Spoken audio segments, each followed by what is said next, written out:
Hello friends, welcome back to my YouTube channel. तो friends, आज की कहानी है बहू और बेटी में क्या अंतर होता है। क्या बहू को कहने के लिए बेटी माना जाता है? आइए चलिए जानते हैं कि बहू और बेटी में क्या अंतर होता है। आज की वीडियो में आपको मैं यही बताने वाली हूँ कि समाज में बहू और बेटी का स्थान कहाँ होता है। बहू और बेटी में वही अंतर होता है जो अपनी संतान और पराई संतान में होता है, जो दामाद और बेटा में होता है। बेटी या बेटा से कुदरती रिश्ता होता है, वह हमारे जिगर का टुकड़ा होता है, जबकि बहू या दामाद को रिश्ते की रेशमी डोर से बांधकर अपनाया जाता है। बहू या दामाद से व्यवहार का रिश्ता होता है, इस हाथ दे उस हाथ ले। बेटी या बेटा में चाहे जो भी कमियां हों, उन्हें हम भूल जाते हैं या कई बार नज़रअंदाज करते हैं, अर्थात उन पर ध्यान नहीं देते।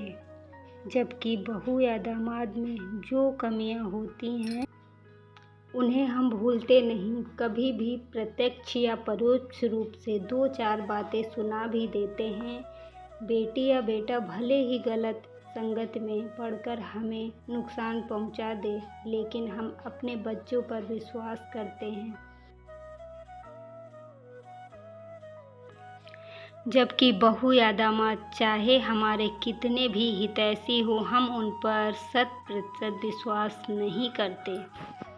बेटी या बेटा को हम सभी अपनी जान से ज़्यादा सच्चे दिल से, निस्वार्थ भाव से प्यार करते हैं, जबकि बहू या दामाद को प्यार करने के पीछे हमारा स्वार्थ या संस्कार होता है। बेटी और बेटा एक साथ समय बिताएं तो खुशी होती है। कहा जाता है दोनों भाई बहन में बहुत प्रेम है। जबकि बहू और बेटा एक साथ समय बिताएं तो बहू को बेटा छीनने वाली और बेटे को जोरू का गुलाम कहा जाता है। बहू से सेवाएं, अपनापन बेटी वाली चाहिए, जबकि उनके नखरे बेटी वाले नहीं होने चाहिए। आमतौर पर ऐसा नहीं हो सकता जब तक सास और बहू एक दूसरे के सुख में सुखी और दुख में दुखी नहीं होंगे, तब तक बहू केवल कहने के लिए ही बेटी होगी। बहू बहू है, वंश को चलाने वाली समझा जाता है, वह गृहलक्ष्मी है, जबकि बेटी बेटी है, वह दिल से रिश्ता रखते हुए भी अपने ही माता पिता के घर में मेहमान की तरह समझी जाती है। घर की लक्ष्मी होते हुए भी अपने पति के घर की गृहलक्ष्मी कही जाती है।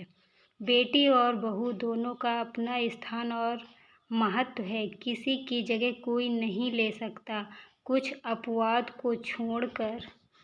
जबकि कहीं कहीं बहू को प्रतिद्वंदी समझकर व्यवहार होता है। एक सास ने बहू से झगड़ा करते हुए कहा था, मैं तुझे अपने बेटे से अलग करके रखूंगी। आज बेटा 50 की उम्र पार करने के बाद बहू के पास पुनः लौटकर अच्छी तरह रह रहा है।